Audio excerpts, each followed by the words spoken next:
Bom dia. Bom dia, pessoal. Então, vocês já tiveram uma das aulas, né? São 5. A nossa aula é sobre quesitos em perícia médica previdenciária. Para quem não me conhece, meu nome é João Batista Optis Neto. Eu sou médico, tá? E a gente atua na área pericial, tanto como perito judicial como assistente técnico. E o que a gente vai trazer para vocês aqui é uma pincelada, vamos dizer assim, uma introdução sobre a questão da quesitação em perícia médica previdenciária. Pessoal, eu sou o João Batista Optis Júnior, sou o pai dele. Me diz uma coisa, quem já foi aluno nosso aqui? Ah, tá. Então tem bastante gente. Aquilo que o Neto falou, a gente está aqui para tentar dar uma introdução, um aperitivo sobre aquilo que a gente pretende desenvolver na pós, relativo à perícia médica, tá? E com uma novidade, quem já foi aluno, eu vou dizer assim, ó, vocês vão ver um monte de coisas novas, não é nem pela metodologia nossa, mas pelas mudanças que ocorreram com a vinda do novo código, com tudo isso que para a perícia foi uma área do código, uma parte do código que mudou bastante e melhorou muito para vocês, operadores do direito. Começo? Pessoal, para a gente começar a falar sobre isso, é importante que a gente defina aonde se encaixa a perícia médica. Perícia médica, o que é a perícia médica? Onde ela se encaixa? A perícia médica é um subconjunto que trata, que tem que materializar, que tem que trazer, que traduzir uma condição médica dentro da área do direito. Ou seja, é a ciência médica a serviço do direito. Isso é importante que se entenda, e se entenda por quê? Porque é a partir daqui que você vai dar o teu start para conseguir buscar, dentro de uma condição médica, um direito que você tem ou representa para alguém. Então, se a gente for definir em poucas palavras o que é a perícia médica, é a utilização dos conhecimentos médicos a serviço do direito. Tá? Toda vez que nós temos uma norma, você tem uma legislação que depende do conhecimento médico para ser aplicado, nós temos uma área para atuação da perícia médica. No caso aqui no direito previdenciário, as principais situações que são remetidas à perícia médica é o quê? A comprovação da incapacidade laborativa, principalmente, e do nexo causal ou não com o trabalho. Né? Então, vocês ingressam com a ação, geralmente pedindo que seja reconhecida a incapacidade laborativa ou que seja reconhecido o nexo entre aquela doença e um determinado trabalho. Eu trouxe para vocês alguns conceitos sobre perícia médica e eu gosto muito do conceito desse autor, Hermes Rodrigues de Alcântara, porque ele traz para a gente uma coisa que é fundamental quando a gente está falando de perícia médica. Então vamos ler o que ele escreveu. Perícia é a capacidade teórica e prática para empregar com talento determinado campo do conhecimento, alcançando sempre os mesmos resultados. O que ele quer dizer quando ele fala alcançando sempre os mesmos resultados? Alguém tem ideia? O que ele quer dizer para a gente? Quando ele fala perícia, eu tenho que alcançar sempre os mesmos resultados. Ele está dando uma conotação para a perícia de ciência. Quando eu faço um trabalho científico, um dos itens do trabalho científico obrigatório é o quê? Metodologia. Não é isso? Quem já fez aqui pós-graduação, mestrado, você vai fazer qualquer trabalho, escrever um artigo científico, você tem que escrever a metodologia que você utilizou. Então, ele está falando para a gente o seguinte, olha, para você fazer perícia, você tem que ter metodologia na elaboração. Não é a minha opinião pessoal. É ciência. Não é o que eu acho sobre aquele fato médico. É o que a medicina me informa sobre aquele fato médico. Então, eu estava até dando um exemplo para eles ali na outra sala, vou usar o mesmo exemplo para vocês. Vamos pensar na fibromialgia. Vocês já devem ter, quem milita na área, seja trabalhista, previdenciária, algum cliente ou já teve contato com alguém que falou assim, eu tenho fibromialgia. Tudo bem? Um perito ele não pode chegar e falar assim, a fibromialgia tem relação com movimento repetitivo. Por que ele não pode falar isso? Pode ser até a opinião pessoal dele.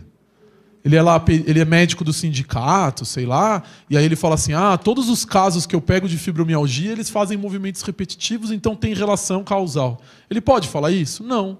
Por quê? Porque a ciência médica ainda não sabe qual é a causa da fibromialgia. Então ele não pode colocar no laudo pericial a opinião pessoal dele. Ele tem que colocar o que a comunidade científica diz sobre aquela doença. O cara não pode chegar e falar assim, na minha opinião, quem tem problema de coluna pode carregar 200 quilos. Não, mas a literatura médica diz que pode? Ou diz que não pode? Tem risco de agravamento ou não tem risco de agravamento por esse esforço? Mas isso não é na opinião dele. Então, por isso que é importante essa definição desse autor, que ele fala isso, alcançando sempre os mesmos resultados. Ele está falando o quê? Tem que ter metodologia na elaboração do laudo pericial. Isso não quer dizer que eu não posso ter perícia contraditória, que é um conceito pericial que é o seguinte, 2 peritos podem chegar a conclusões diferentes sobre o mesmo fato. Isso é o que a gente chama de perícia contraditória. Só que os 2 peritos, para chegar a conclusões diferentes sobre o mesmo fato, eles vão ter que demonstrar quais foram as metodologias utilizadas. E aí o juiz, analisando aquilo, vai chegar à sua convicção. Porque a gente nunca pode esquecer qual que é a natureza da prova pericial. Né? A prova pericial não é um fim em si mesmo. Tanto que não tem médico que abre um consultório e fala, aqui se faz perícia. E aí alguém passa na rua, desce do metrô, olha lá e fala, olha ali, faz perícia, vou lá fazer uma perícia. Não. Tem que ter alguma autoridade que depende daquele conhecimento médico para tomar uma decisão. E aí ele determina a realização de uma perícia. E é importante, perícia não... o perito não é que ele não pode achar. Ele pode achar. Mas para ele poder, quando a gente fala, é proibido o achismo em perícia, não. Ele pode achar. O achismo é proibido quando ele não tem cunho científico. Por quê? Porque senão você parte você viola o princípio maior, que é o quê?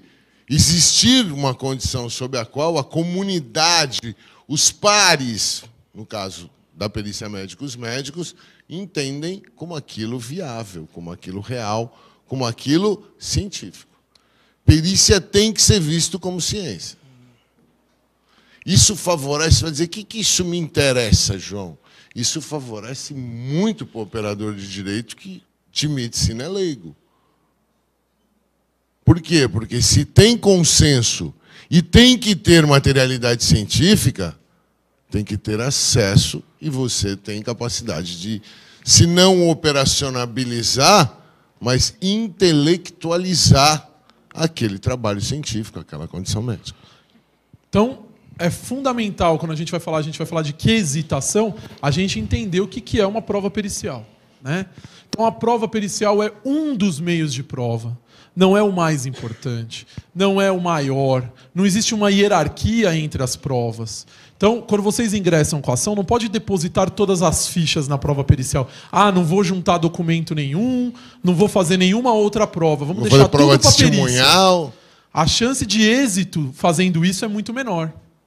Por quê? Aí é 50-50, né? 50% pode ser que o perito reconheça a incapacidade ou não. Mas eu tenho que mostrar elementos. Porque quem tem que tomar a decisão é o perito que tem que tomar a decisão? Não. É o juiz. Ele que tem que se convencer sobre a incapacidade ou não.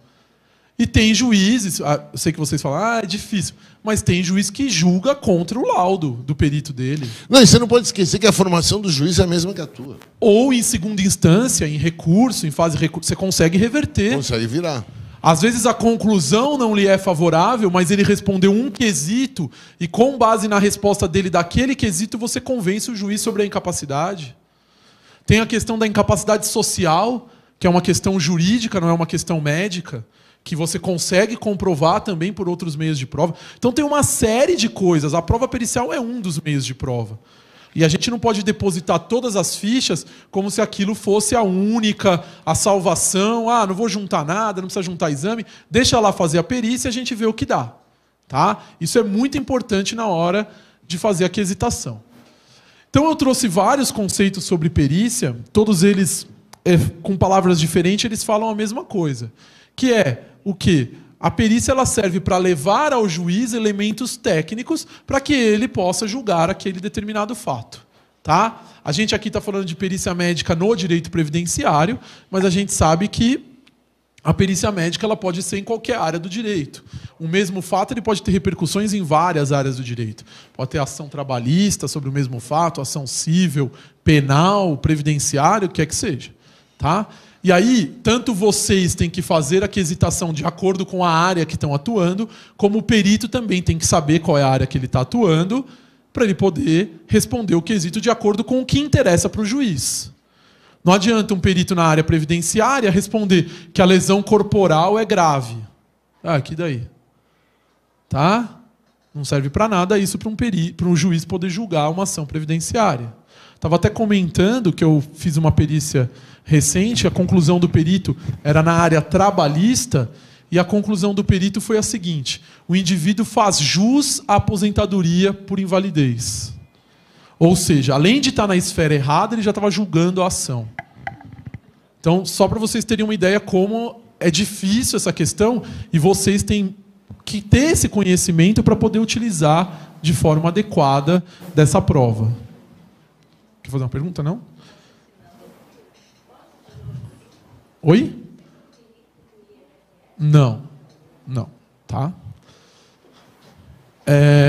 Então, perícia médica... Deixa eu só fazer uma colocação que me perguntaram na hora que eu saí da outra sala, eu queria antecipar aqui. Nós vamos discutir hoje aqui, tentar passar-lhes alguns conceitos de perícia médica no âmbito global, principalmente judicial. Nós não estamos discutindo perícia administrativa aqui, tá? Apesar que muitos dos conceitos se aplicam, muitos conceitos seriam obrigatórios de serem aplicados e não o são, e aí cabe a você, operador do direito, bater nisso. Lembra que a justiça sempre é passiva. Agora, o foco do que nós estamos falando aqui é perícia judicial. Isso. Já passou o administrativo, já virou ação. O Estado já falhou na sua obrigação. Então, perícia médico-legal é um exame acurado e objetivo para comprovar ou descaracterizar uma situação concreta. Aqui a gente está falando de natureza médica, para enquadramento normativo no âmbito do processo. É isso que a gente estava falando sobre a importância de eu saber qual é a área do direito que eu estou atuando para que possa haver o enquadramento normativo. Então, perícia ela é uma materialidade de prova. Tá? É você materializar aquelas evidências num documento que vai ser juntado ao processo, que é o laudo pericial.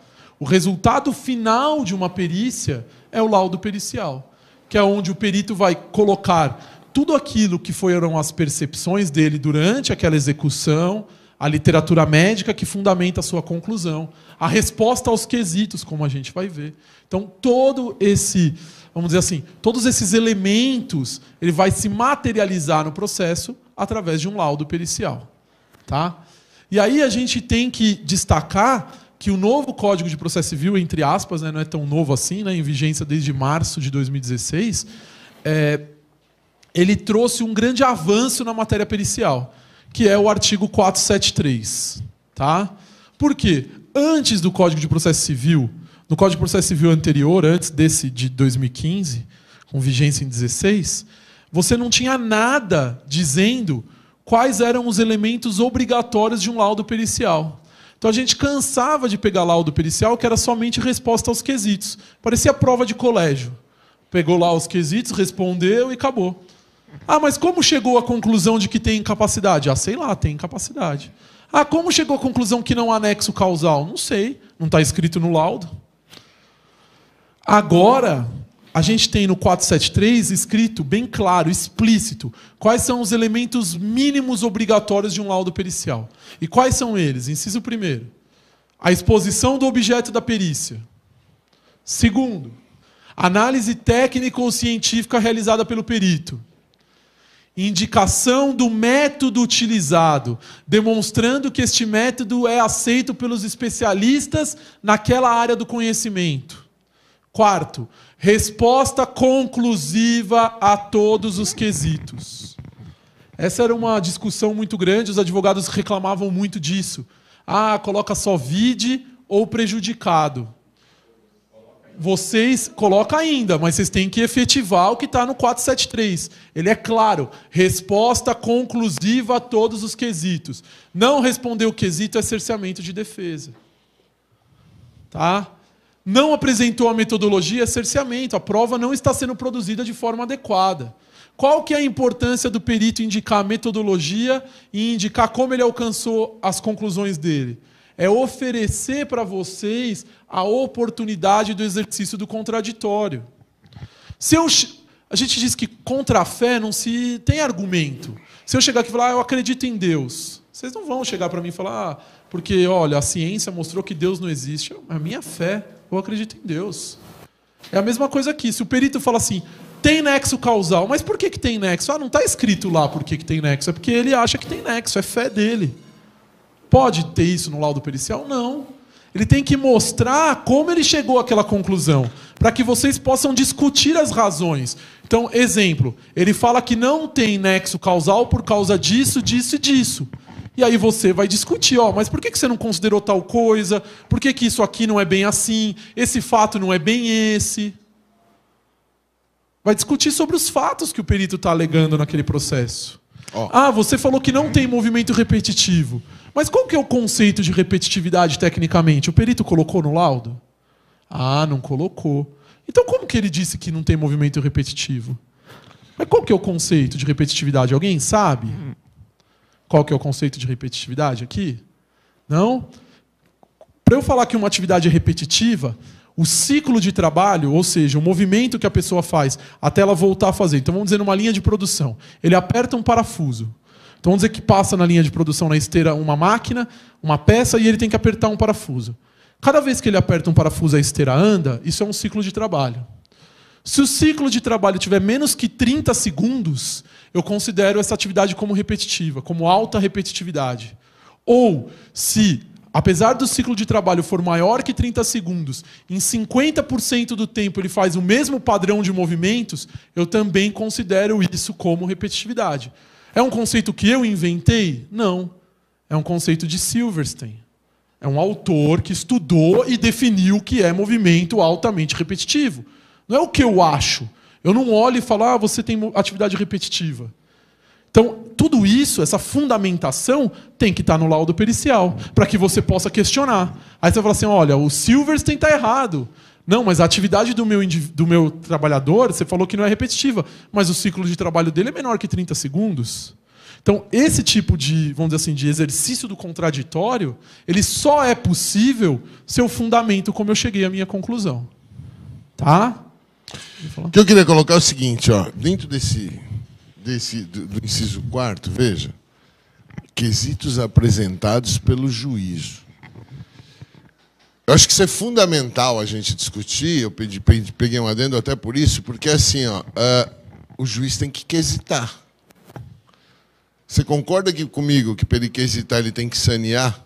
Ele tem que ler? Certo ou não? Isso já é um avanço. Ele tem que dizer qual é o objeto do que ele quer que o perito faça. O que a gente teve, o Neto ainda pegou uma boa parte disso, mas lá atrás, quando a gente fazia perícia, quantas vezes eu chegava com o processo na mão e não sabia o que o juiz queria? Porque eu estou lá, o quê? Para materializar fatos ou coisas, ou gerar um laudo que o convença. Só que ele quer ser convencido do quê? Qual é a matéria controversa? Qual é a matéria que a perícia vai ajudar aqui? E a perícia acabava vindo para o processo, atrapalhando o processo. Então, é fundamental isso aqui. Eu acho que isso foi uma evolução muito grande. Porque a partir de agora o juiz tem que dizer, olha, eu quero que o perito faça isto. Ele tem que criar o objeto da perícia, às custas dos quesitos. Fica claro, você entra com uma ação que o indivíduo já está recebendo um benefício por incapacidade. E você só quer a conversão de auxílio-doença comum para auxílio-doença acidentário. Ou seja, você quer o reconhecimento do nexo causal da doença com o trabalho. É objeto da ação a incapacidade? Claro que não. Não. Já tá então, definido? o perito vai ter que falar sobre a incapacidade? Teoricamente, não. Ele vai ter que falar só sobre o nexo causal. Então, vocês têm que definir o objeto para o perito falar. E se, de repente, esse perito vocês não falam nada e ele fala que não tem incapacidade? Aí o INSS vai lá e vai falar, agora então suspende o benefício porque o perito judicial falou que não tem incapacidade. Então, só para vocês entenderem um enrosco, né, de você não definir o objeto da perícia. Isso a gente está falando aqui previdenciário, na trabalhista tem vários exemplos assim. Trabalhista Por exemplo, o indivíduo às vezes pede reintegração ao trabalho porque ele teve uma dispensa discriminatória por uma doença grave. Aí vai lá e manda fazer uma perícia para ver se a doença é grave ou não, se é câncer, ou se ele tem HIV e etc. Aí não coloca qual é o objeto da perícia. Aí o perito conclui, o câncer não tem nexo causal com o trabalho. Mas ninguém está falando de nexo causal. Por isso que você tem que definir o objeto da perícia. Isso tem que estar mastigado para o perito. Porque o perito não é juiz. Ele é um auxiliar do juízo. Então o juízo tem que definir o que eu quero saber, o que vocês querem provar, para que isso chegue para o perito e fale, o que a gente quer saber sobre essa matéria aqui. É isso que precisa ser esclarecido. Não é o perito definir o que ele vai esclarecer. Ou ele ter que ler o processo. Porque se você pega um perito que ainda tem alguma formação jurídica, ele vai ler o processo e vai entender. Ele vai ler a inicial, vai ler a contestação, e vai falar, o advogado está pleiteando tal coisa. Então, agora, se você pega um perito que não tem formação jurídica nenhuma, ele vai fazer o básico. O que ele está acostumado a fazer, que é falar sobre doença, nexo causal e incapacidade. E nem sempre o que se pretende provar é isso. Tá? Então é fundamental que se defina qual é o objeto da perícia. Seguindo no 473, eu destaquei o 473 aqui para vocês, para a gente fazer uma introdução para entrar na quesitação, porque hoje existem dois artigos principais quando a gente trata de prova pericial. É o 473 e o 477. Então, se vocês quiserem estudar dois artigos quando trata de prova pericial, 473 traz os requisitos mínimos do laudo pericial, 477 é quando você vai impugnar. Então, ele fala que o perito tem que esclarecer os pontos divergentes apresentados pelas partes e etc. Então, tem que ler esses dois artigos, pelo menos, para a gente produzir a prova pericial. E no 473, então, ele fala, no laudo, o perito deve apresentar sua fundamentação em linguagem simples e com coerência lógica, indicando como alcançou suas conclusões. Meio óbvio, né? Se eu fizer um laudo que só médico entende, esse laudo perdeu o sentido. Porque quem vai ler o laudo é o operador do direito, que é leigo em matéria médica. Tá? É vedado ao perito ultrapassar os limites de sua designação, ou seja, ele não pode examinar fora do objeto da perícia. Por isso da importância de eu definir o objeto da perícia, tá? Bem como emitir opiniões pessoais que excedam o exame técnico ou científico do objeto da perícia. Então, opinião pessoal ele guarda para ele. O que aqui a gente quer saber é ciência. Tudo bem? E o parágrafo 3º que fala o que o perito pode utilizar para produzir o laudo pericial. Aqui não tem tanta importância no tema que a gente está tratando hoje. E aí vamos falar um pouquinho da quesitação.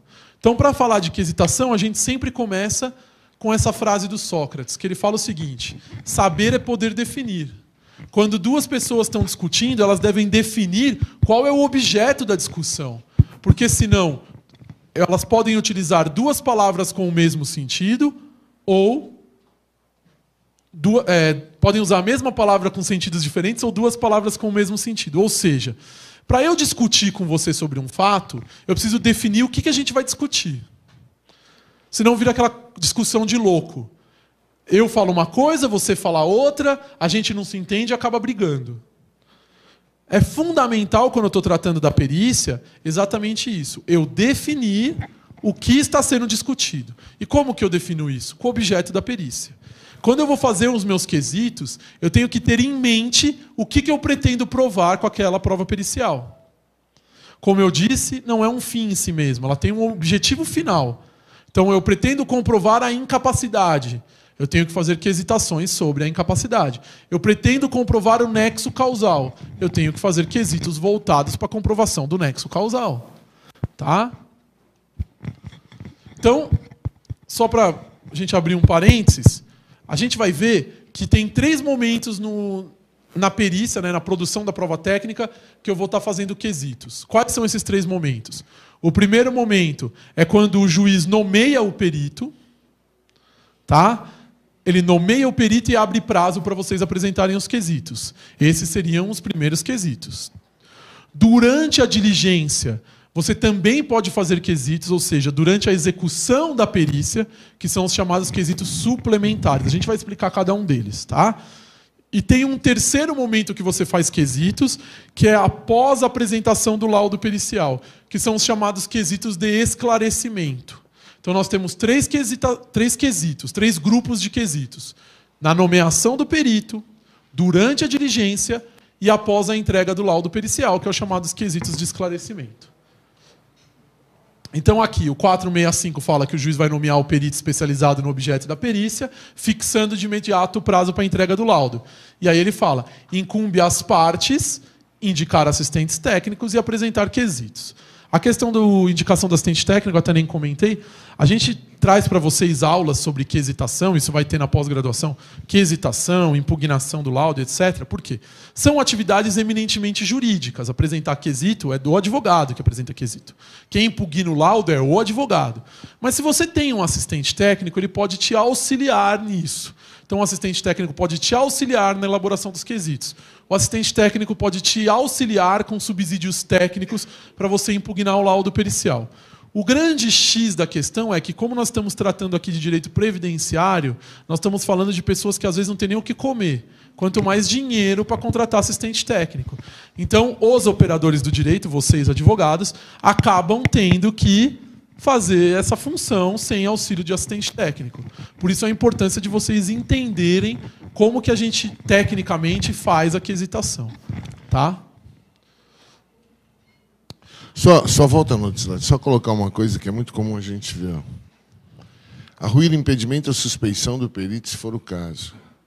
Gente, é no momento da nomeação. Não adianta tentar arruir impedimento de perito, suspeição, pelo resultado do laudo. Espera o resultado. Espera o resultado, por quê? Porque fere princípio jurídico, é se beneficiar da própria torpeza. Tá? Então não adianta eu esperar, se eu ganhar eu fico quietinho, se eu perder... O cara não pode, o cara não é especialista. Eu já vi tudo isso, mas eu guardo na manga, de repente, ele dá o laudo favorável a mim, né? Isso não existe, ou eu impugno aqui ou não impugno mais. Então, como eu disse para vocês que existem os quesitos suplementares, as partes poderão apresentar quesitos durante a diligência. Muitos advogados questionam o seguinte: quesito suplementar. Como que você vai apresentar quesito suplementar se vocês não podem acompanhar a perícia? Né? É muito comum a gente ouvir os advogados falando, mas não é durante a diligência? Mas eu não posso acompanhar a diligência? Né? Nós escrevemos até um livro recente sobre sigilo médico em perícia médica, isso é motivo de uma aula, se for o caso, falar sobre essa questão. A gente sabe que hoje existe até um parecer do Conselho Federal de Medicina, que foi uma consulta feita pela própria OAB, que se houver autorização do indivíduo, o médico tem que permitir o acompanhamento. Mas é claro, não pode interferir na perícia. Ainda está escrito lá bem claro. É apenas para dar suporte emocional para o indivíduo naquele momento. O que seria um... Vamos tirar a perícia médica, que pode ter essa questão, o médico não deixou eu acompanhar, tal. Vamos pensar no quesito suplementar numa vistoria no meio ambiente de trabalho. Então você está lá durante a vistoria. Você conversou, fez a entrevista com o seu cliente, tal. Aí você está alegando que tem nexo causal ou incapacidade e o indivíduo é ajudante geral. Ele não te falou que ele operava empilhadeira. Quando chegou durante a vistoria, a empresa apresentou a documentação que ele tinha treinamento para operar empilhadeira e que ele era obrigado a operar empilhadeira. Você não tinha ciência dessa informação. Nos seus quesitos, você falou alguma coisa sobre o operador de empilhadeira? Não. Agora que você tomou ciência, você quer quesitar sobre a questão da operação da empilhadeira. Então eu faria os quesitos suplementares. chegaria para o perito e falaria assim, olha, diante dessa informação que eu não tinha ciência, eu gostaria de fazer uns quesitos conforme o 469 do CPC. O senhor quer anotar? E aí você digita lá para o perito e anotar os quesitos que você quer. Depois você vai lá e protocola no processo. Apresentei os quesitos, claro, não vai ficar só de boca, que aí o perito não responde, vocês não tem nem como provar que fez. Mas é isso, é durante a diligência você apresentar novos quesitos. Surgiu algum fato novo, às vezes demorou entre a audiência, a nomeação do perito e fazer a perícia levou 3 anos, sei lá, 2 anos, 1 ano e meio, já mudou tudo, o cara já tem novos exames. Aí você vai ter que apresentar novos quesitos. Então seria isso, são quesitos apresentados durante a diligência. Então eu apresentei na nomeação, apresentei durante a diligência. Tudo bem? Pode falar. Então, essa é uma questão muito controversa hoje, é uma discussão muito grande sobre a possibilidade de gravar a perícia ou não. Tá? Se eu fosse o perito, eu não teria nenhum problema quanto a isso. Eu também gravaria, inclusive. Até porque aí nós dois temos o mesmo áudio. Né? Mas você pode enfrentar alguma resistência. Tá? O que eu falo para os advogados é assim, você quer gravar, quer acompanhar, já pede para que determine em ata isso. Porque havendo a determinação do juiz, ou o perito vai se adequar à regra do juiz, ou ele vai ter que procurar outra vara para fazer o trabalho dele. Ou ele... Quando você pede, o juiz determina... Isso. Ou... Não. Agora, o que eu penso, para você ter ideia como isso é controverso, eu penso até diferente dele.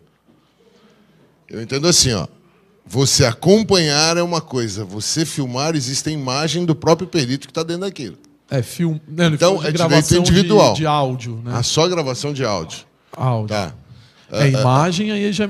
Porque até as fotos que a gente tira, por exemplo, se eu tiro foto do periciando, eu necessariamente junto elas no laudo. Então, eu posso ter um arquivo de fotos. Tanto que se alguém aqui, espero que venha fazer após, a gente vai dar aula, eu não vou trazer aqui imagens de laudos periciais de que eu tenho um monte de foto, eu não vou trazer nenhum. Todas as imagens que a gente traz é do Google.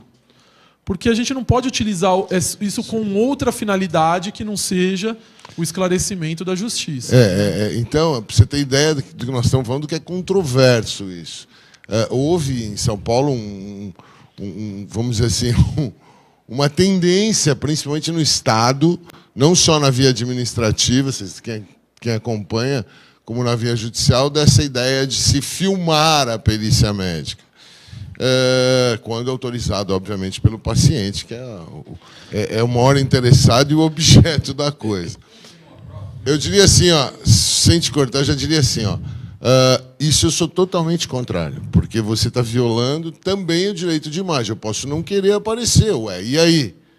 Isso me desqualifica como perito? Eu acho que tem que ser a regra clara e definida previamente. Desde o começo do jogo, isso aí. Ou eu me adequo às regras ou eu não me adequo. O juiz mandou gravar, eu não gravo, eu não vou fazer admito, a perícia. Não faço vou perícia pedir destituição, porque eu não aceito ser gravado. Eu acho que isso é muito individual, mas a regra tem que ser, vamos dizer assim, tem que ser definida previamente. E só quem define, aí por incrível que pareça, quem vai definir é você.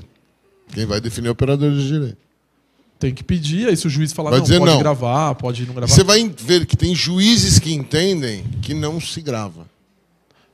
Seria o mesmo que gravar audiência. Hoje tem audiência que é gravada. Tem outra que não é. Tem outra que é transmitida ao vivo e a cores para o Brasil inteiro. Pode falar.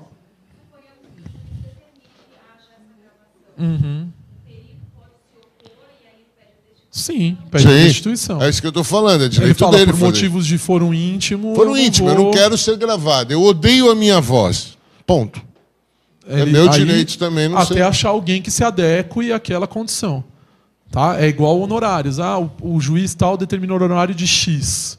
Eu posso chegar e falar, não vou fazer porque eu entendo que meu trabalho vale mais. Aí ele vai ter que procurar algum profissional até a hora que... Entendeu? Não, em determinadas... E é importante porque isso está acontecendo com determinadas causas. Entendeu? Determinadas causas tem médico que fala, não vou... Isso é muito comum, eu atuo mais na cível também, de erro médico. Tem perito que fala, eu não faço erro médico dessa determinada patologia. Por quê? Porque existe dubidade científica, então não vou fazer. É direito do cara. Então vamos lá. Principais equívocos ao fazer a quesitação. confundir patologia com disfunção ou dano. Qual que é a diferença entre isso? Uma coisa é eu ter a doença, outra coisa são as manifestações clínicas que esta doença acarreta em mim. Então, disso aqui decorre a importância da gente discutir uma questão que vocês geralmente não utilizam na prática, que é discutir o meio ambiente de trabalho. A gente pega ações onde se discute apenas a doença. Então você entra com a ação e fala lá, o indivíduo tem tal doença e essa doença é incapacitante, não sei o quê. Mas pouca gente discute sobre o que o indivíduo faz. Por quê? Justamente por isso. Algumas doenças elas são incapacitantes para determinados trabalhos e não são para outros. Vamos pegar um exemplo? Epilepsia e trabalho em altura. Tudo bem? O indivíduo tem epilepsia. Ele tem um trabalho administrativo. A secretária do meu consultório tem epilepsia. Um exemplo. Ela pode trabalhar normalmente? Tem incapacidade? Não, não tem incapacidade, não tem problema nenhum. Quando ela tiver crise de epilepsia, ela vai ser atendida e etc. Pode ter até alguns afastamentos de 2, 3 dias, 4 dias, mas ela vai conseguir desempenhar a função dela normalmente.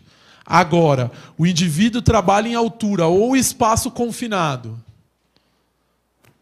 Ele pode ter epilepsia? Uma? De pet shop? Então, ela pode trabalhar com epilepsia? Neste caso, eu ficaria meio até na dúvida se poderia ou não. É bem discutível.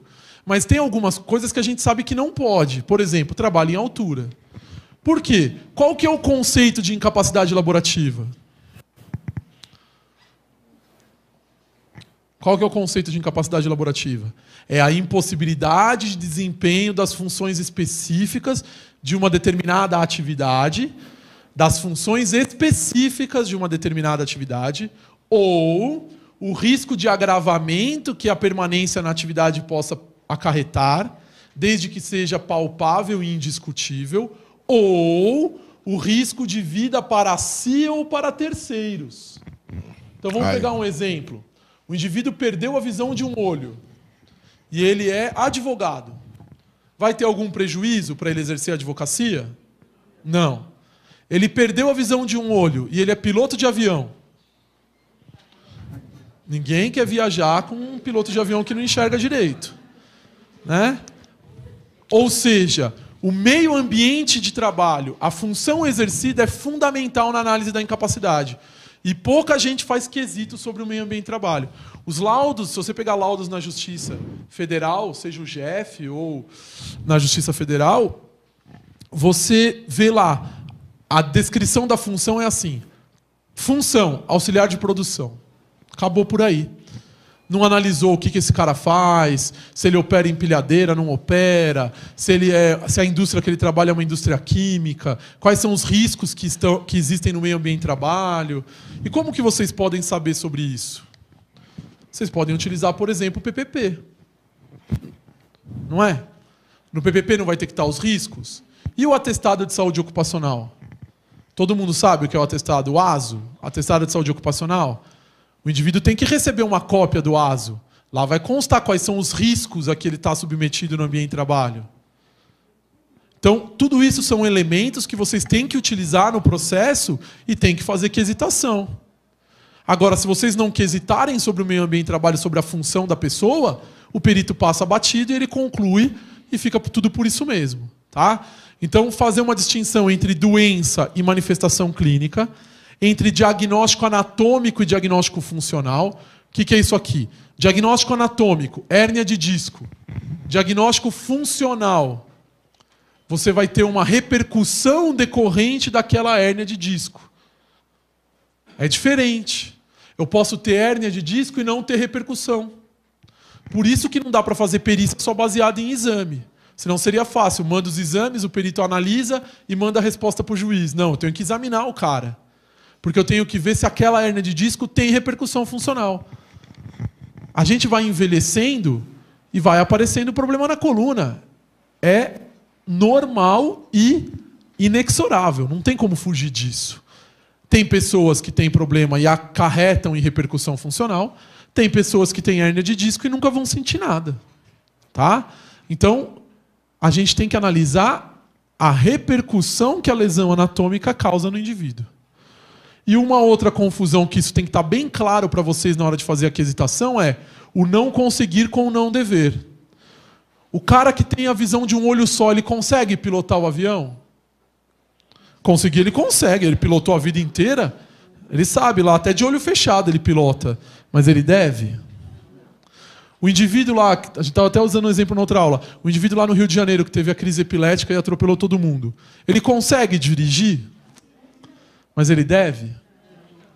Então, quando você vai fazer o quesito, você tem que pensar se a doença do seu cliente ela impossibilita o desempenho da função ou ele não deve desempenhar a função porque existe risco de vida ou de agravamento. Dele existe agravamento, risco de vida dele ou de para terceiro. Então, Isso. as três condições têm que estar contempladas. Que ele pode ter o agravamento, é uma condição que você tem que contemplar na aquisitação. Ele pode ter risco de vida próprio no exercício da atividade, ou colocar em risco a vida de terceiro. Vamos pensar, por exemplo, um cara que opera guindaste. Aí ele tem lá, pode ser até epilepsia. Usa o exemplo da moda. O cara está dirigindo carreta de combustível. Mas aí tem um exemplo só de risco para terceiros. Ah, de terceiro. Ele opera guindaste e tem epilepsia. Se ele tiver uma crise convulsiva, provavelmente ele não vai morrer. Está dentro da cabine? Está dentro da cabine e está protegido. Mas e o pessoal que está no canteiro de obra? Então é risco de vida para o terceiro. Tá? Então, é sempre isso. Quando você vai fazer o quesito, você tem que pensar. Risco de vida é para si, para terceiros, risco de agravamento ou ele não consegue exercer a atividade? Vou dizer para vocês que os casos mais complicados para os peritos é justamente isso aqui. Ó. É o risco de vida para si ou para terceiros e o risco de agravamento da doença. Porque quando ele não consegue, é o que a gente fala, se o cara é tetraplégico, é fácil dizer que ele é incapaz para o trabalho. Agora, tem alguns casos que é essa discussão que vai ficar. Por exemplo, o caso que o doutor colocou, tosador e epilético. Vai ter que discutir, aí analisar. Você tem que pensar que o viés disso tudo aí vai ser o quê? A readaptação. Então, a aquisitação. A perícia médica tem por finalidade o esclarecimento técnico de matéria médica de interesse processual, matéria médica controversa. Lembrar que não é o único meio de prova. Se há controvérsia sobre a matéria médica, você vai esclarecer com a perícia. Agora, se já há comprovação no processo, não tem por que fazer perícia. Sobre alguma coisa que não está se discutindo, já está comprovado. A aquisitação ela vai apresentar ao perito o que necessita ser esclarecido. Isso é muito importante. Quando eu faço o quesito, eu tenho que pensar o que eu preciso que esse perito me esclareça para eu provar que aquele indivíduo é incapaz. Quesitos muito óbvios, eles perdem muito sentido. É muito comum fazer assim, qual a doença? Pô, se o cara não colocar na conclusão do laudo qual que é a doença, o laudo dele... Então, para que eu vou gastar um quesito perguntando qual que é a doença? Existe incapacidade? Mas para que eu vou fazer esse quesito? Se ele não vai ter que falar na conclusão dele qual que é a incapacidade? Então, os meus quesitos, quando eu for fazer, não vamos gastar quesito com besteira. Né? Vamos ser conciso e falar o que interessa. Então, por exemplo, discutir a questão do risco de vida, quais são os riscos ocupacionais que o indivíduo está submetido, tá? O que a literatura médica diz sobre determinado fato. Quesito genérico ou específico? O que vocês acham? Específico sempre. Tá? Se você contratar, eu sempre falo isso, se você contratar um assistente técnico, e aí você fala para ele assim, olha, você pode me mandar quesitos? Aí ele fala, não, eu te mando. E ele não pediu para você inicial, contestação e documentos, procura outro, que ele não sabe o que está fazendo. Como que eu vou fazer quesito sem saber o que está sendo discutido no processo? Impossível.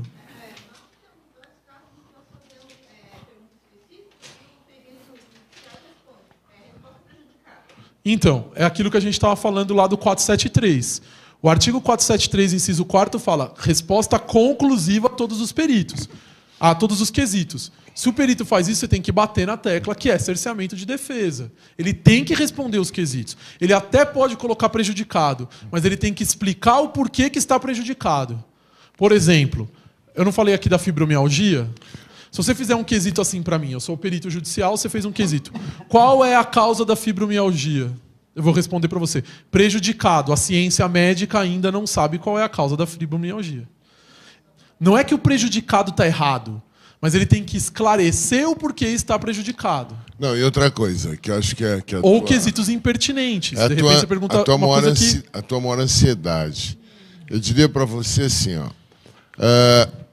quando você faz uma quesitação específica e ele gera um cerceamento de defesa, é você que tem que agir juridicamente contra isso.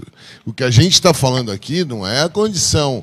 Você vai encontrar uma série de outras condições sobre as quais isso aqui não é respeitado. Agora, quem atuou anteriormente no Código Antigo, vamos assim chamar, e atua hoje no atual, o Código Antigo, até o próprio cerceamento ficava a critério do juiz interpretá-lo.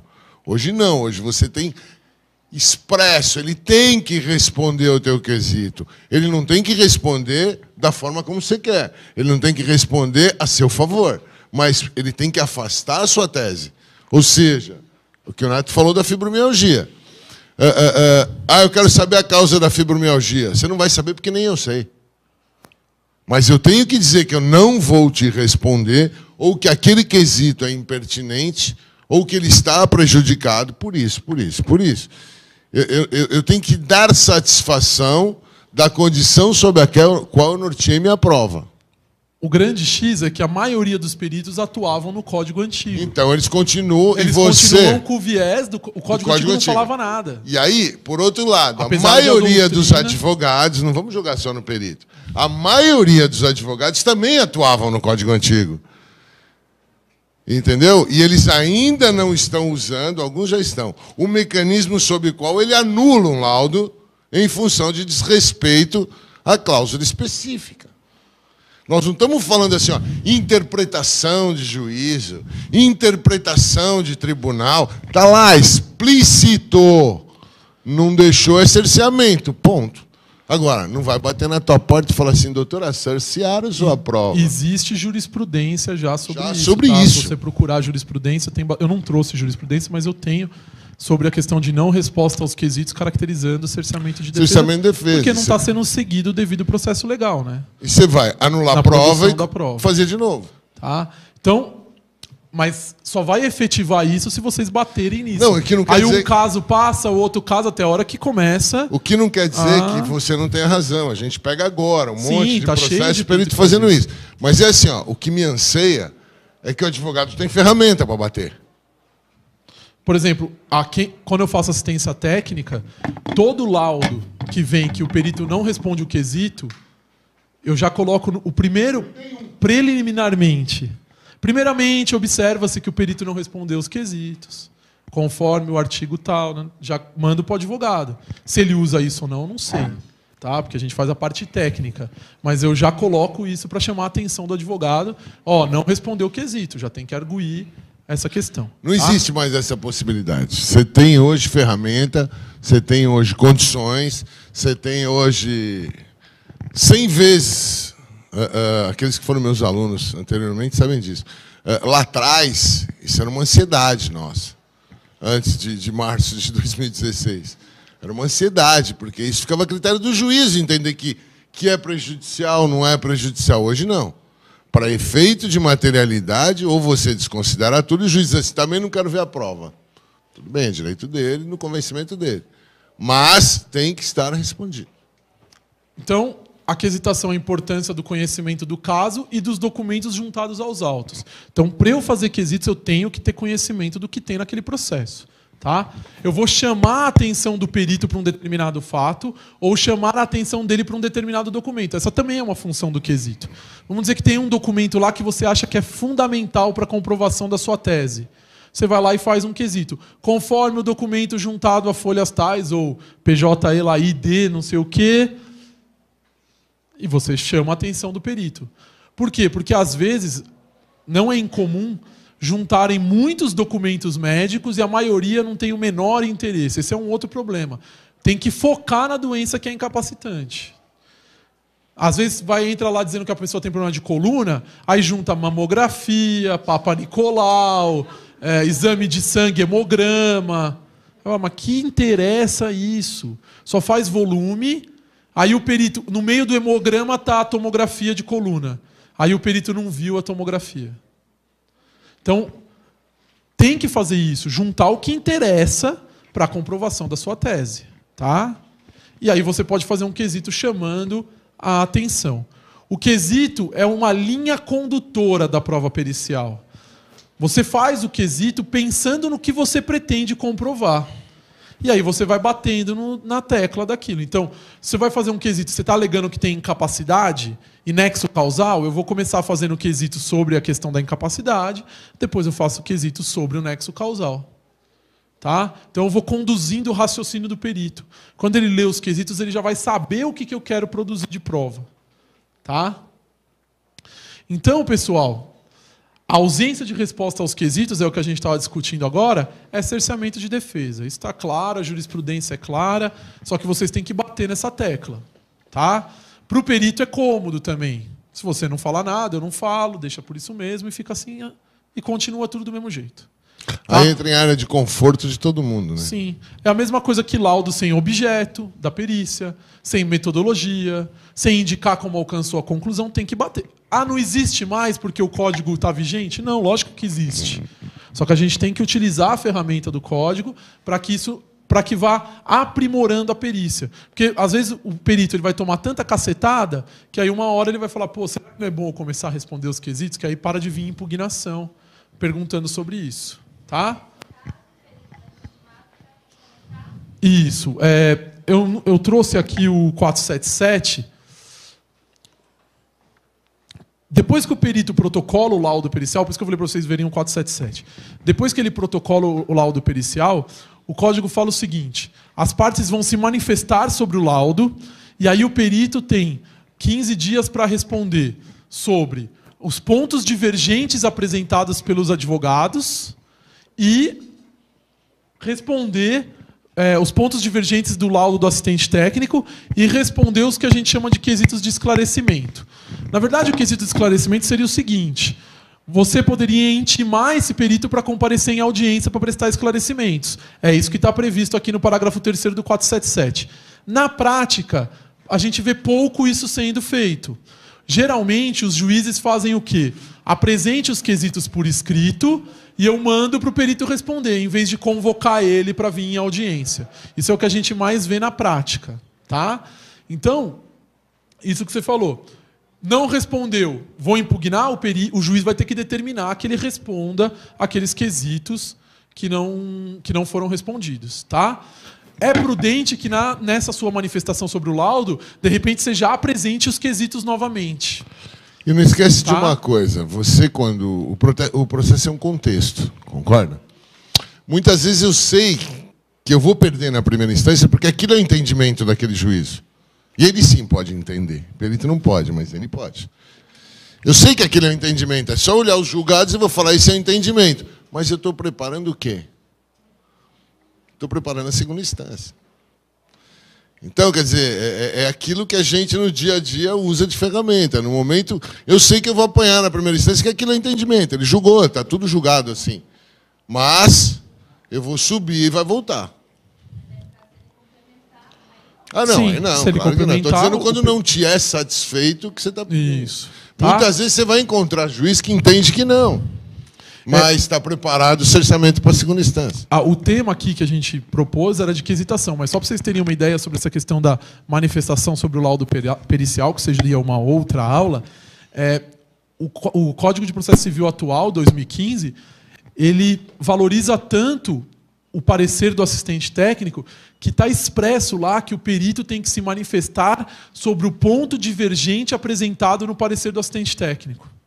Ou seja, se você tem um assistente técnico, o assistente técnico disse que tem nexo causal e o perito judicial disse que não tem, pelo código, o perito judicial vai ter que explicar o porquê que ele discorda do parecer do assistente técnico. Isso é propiciar o contraditório, né? O debate de ideias, para que o juízo possa formar melhor o seu entendimento, né? A sua convicção sobre aquele fato. Isso aqui é bom. É o que o Neto falou, isso aqui é muito pouco usual. Mas o debate em audiência. Ah, sim. Chamar o perito em audiência. Chamar o perito em audiência para ser ouvido. Mas tem que fazer. tem que fazer. Apesar dos juízes geralmente não deferirem, você chama o perito comparecer em audiência para prestar esclarecimentos. Tá no código, às vezes o juiz não vai deferir, mas pelo menos ele vai te dar a oportunidade de apresentar os quesitos de esclarecimento, se for o caso. Tudo bem?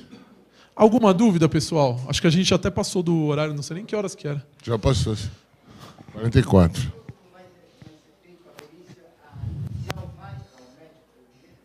Não entendi, desculpe. Tem que ir. Não tem como eu fazer uma perícia... Sim, então. O ideal é isso. Você faz o quesito sobre o meio ambiente de trabalho, só que você tem que apresentar os elementos para que o perito possa responder. Então, eu falei aqui do PPP, do ASO, você vai juntar tudo isso no processo. Tá?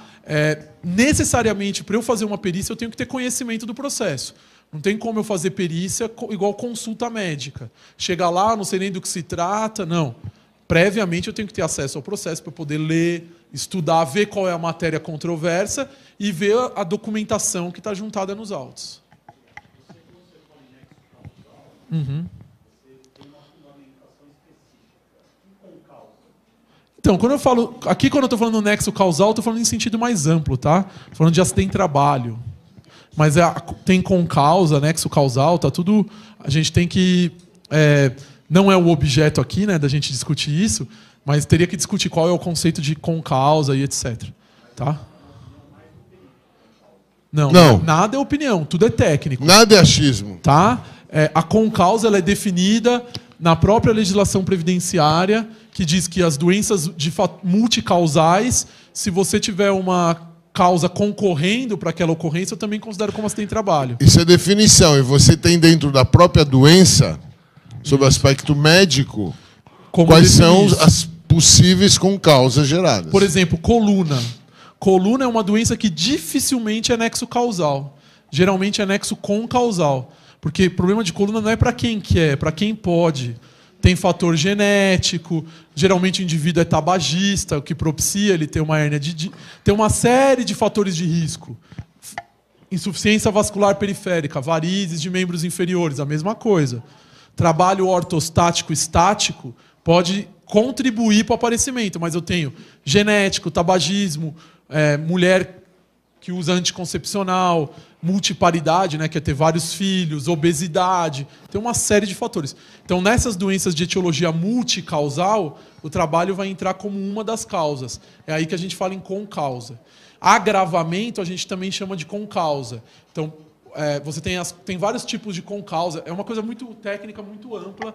Tem que ter uma aula. Se o senhor vier fazer após, a gente vai falar isso na aula. A concausa é muito amplo você discutir isso, tá? Porque você tem a concausa superveniente. Tem uma série de... A causa ela pode ser pode ser na vigência da doença, pode ser após a doença. Tem uma série de questões a serem discutidas. Quando a gente fala em aula nexo causal, eu estou falando em sentido mais amplo. Estou contemplando a razão direta de causa e efeito. Estou falando num sentido mais amplo do conceito de acidente de trabalho. Tudo bem? Então, acho que a gente não sei nem que horas. Pessoal, já Carol, um barulho lá fora. Pessoal, eu agradeço a vocês a paciência e a audiência. E a gente pretende discutir todos esses temas, o Neto falou agora no fim, mas é mais ou menos isso, na pós. E aqueles que já fizeram pós, o que eu posso dizer para vocês é assim, ó. Houve da parte de perícia, o resto eu não vou entrar no mérito. Parte pericial, de 2016, de março de 2016 para cá, houve uma revolução em termos de perícia. Inclusive, tanto na judicial, isso obviamente não chegou na administrativa, porque a administrativa nunca respeitou nada, quanto mais o código. Então, mas que são ferramentas que os senhores vão ter para poder discutir, obviamente, terem mais sucesso naquilo que vocês buscam como... É o contrário. Como direito de você, como direito teu e dos teus clientes. Tá bom? Obrigado, hein? Obrigado.